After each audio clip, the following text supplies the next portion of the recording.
Hello， 大家好，我是冰糖。首先抛出一个问题：原神存在退环境吗？答案是既存在，但是又不完全存在，简称薛定谔的存在。在这之前，我们要先理清楚游戏环境和角色之间的关系，那就是随着游戏环境的不断更新，它一定是为新角色服务的，而不是为老角色，甚至它还要遏制老角色的游戏环境，不然新角色怎么能卖得动呢？不管是怪物血量的翻倍、抗性的翻倍、各种花里胡哨的增强，什么霸体呀、流血呀等等等等，这些它通通都是在遏制一些旧人权角色的发挥，这是商业游戏的必然。任何一家游戏公司它都是这样做的，不是只有原神一家，只是有的公司做的比较隐蔽，有的公司做的非常直接。那么在搞清楚游戏环境和角色的关系之后，原神是否存在退环境这个问题就一目了然了。如果你是一个强度党，只在乎大数字，每天的游戏乐趣就是这期深渊我的成绩又提高了多少多少秒，那确实存在退环境这种说法。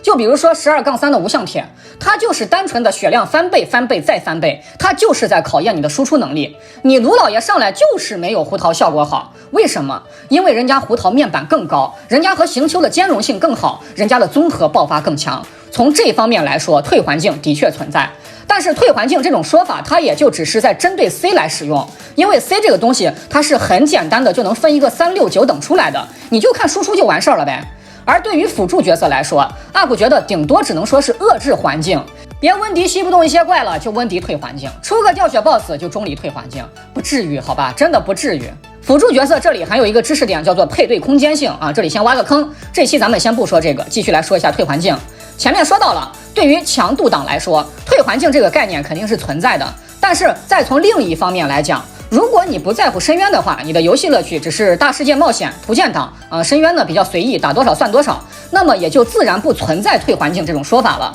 原神这个游戏唯一带点难度的就是深渊了，你只要不在乎深渊，大世界你别说是卢老爷克勤了，哪怕你带一个开局 F4，只要正常养，走哪儿都是乱杀。你就玩你喜欢的角色就行了，不用非得挑那些强的角色玩，自然也就不存在退环境了。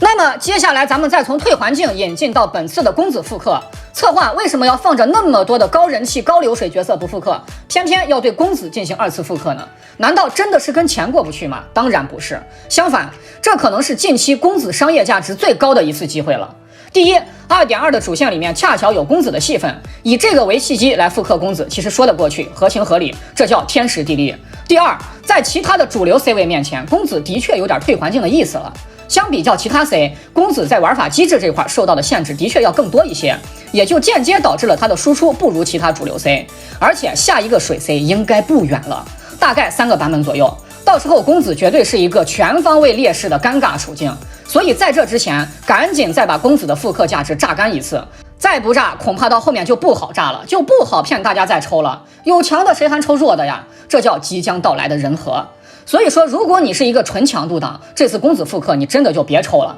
哪怕你有万叶你也别抽。不是说有万叶就一定要有公子，你万叶带哪个 C 不都一样吗？公子和万叶的逻辑关系是这样的，公子需要万叶，并不是万叶需要公子。不信你把当前版本的人权角色雷神带上，把万达国际改成雷达国际，你会发现这2个队伍的差距挺大的。除非你是公子厨或者图鉴党，那么这次的公子卡池你就放心抽你的，因为你的游戏乐趣不在强度上面。除此以外的玩家真的别抽了，你看一下深渊登场率的20%就已经能说明很多问题了。而至于胡桃要不要抽呢？XP 党先直接冲。强度这块的话，目前看来胡桃依然是 OK 的，深渊登场率也位于纯 C 的第2位，有着60%的登场率。现在网上有一个唱衰胡桃的言论，说这一期和下一期深渊的掉血 buff 对胡桃影响非常大，说胡桃已经不能玩了。针对这种言论啊，能说出这种话的人，那绝对是没有胡桃脑侧的玩家。UP 自己打深渊就是玩胡桃的，说真的影响不大，那顶多就是带个奶妈的事儿，该怎么打还怎么打。那么综上所述呢，强度方面胡桃依然可抽，但是 UP 还是建议尽量等2.3前瞻过后你再决定抽不抽，因为后面很有可能会有一个猛男角色在等着你，炎属性加大剑，倍履怪加高基础，这个组合你可想而知它的强度绝对不会弱。所以说，如果你只是单纯的想抽一个强力的 C， 不在乎外形呀、XP 这些，真的建议等2.3有点眉目了，你再决定抽不抽胡桃。别忘了 UP 在视频一开始就说过的，商业游戏它的环境永远是为新角色服务的，盲目死磕旧角色不可取。好了，那么本期内容就先到这里了，希望能看在辛苦码字整理资料干视频的份上，给一个关注3连，感激不尽。